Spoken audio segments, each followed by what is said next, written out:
रहमतुल्लाहि व बरकातुहू। लीजिए आए आपको पिज़्ज़ा बनाना सिखाते हैं। ये पिज़्ज़ा देखिए कैसे बनाइए। सामने कुछ चीज़ें मैंने आमादा की हैं, तैयार की हैं। इसको मशरूम के क्या बोला जाता है, मशरूम ही कहते हैं अपनी ज़बान में। और ये पनीर है, और ये बहरहाल बंद गोभी टाइप की कही जाती है। और उसके बाद ये ख़याल शूर कहा जाता है, यानी इसको यहाँ अपनी ज़बान में खीरा कहते हैं। और ये गोश्त के रेशे हैं।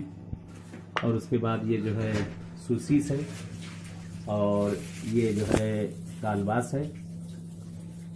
ये कालबास, ये सोसिस, ये इसके अंदर जो है ये इसको टुकड़े टुकड़े करके और उसके बाद ये डाला जाएगा। और ये आपका शिमला मिर्च है, ये शिमला मिर्च है, प्याज है।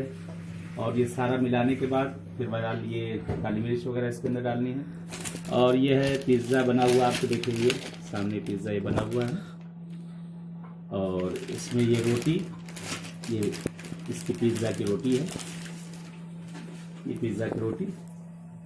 इसके ऊपर सारी चीज़ें मिलाने के बाद इस पर मक्खन लगा दी जाएगा थोड़ा सा पीछे की तरफ, इस साइड पे यहाँ। और इसके अंदर जो है सोसिस डाला जाएगा।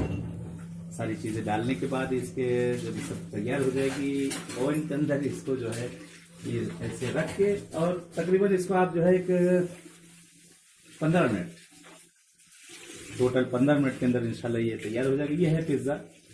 और इंशाल्लाह जब बन जाएगा तो आप खिलाया जाएगा, खाइएगा, आप लोग को खिलाया जाएगा। आपका इंतज़ार कर रहे हैं कि जब तैयार हो जाए आप लोग आ जाइए, आप लोग की खिदमत में ये पेश कर दी जाए। चलिए, जब तक कि हम लोग खाते हैं बना के, तब तक के लिए आपसे इजाज़त चाहते हैं। कभी और बनाएंगे, आपको बुलाएंगे, आप लोग आएंगे तो इंशाल्लाह आप लोग को खिलाएगा। चलिए, अस्सलाम वालेकुम व रहमतुल्लाहि व बरकातुहू। खुदा हाफिज़।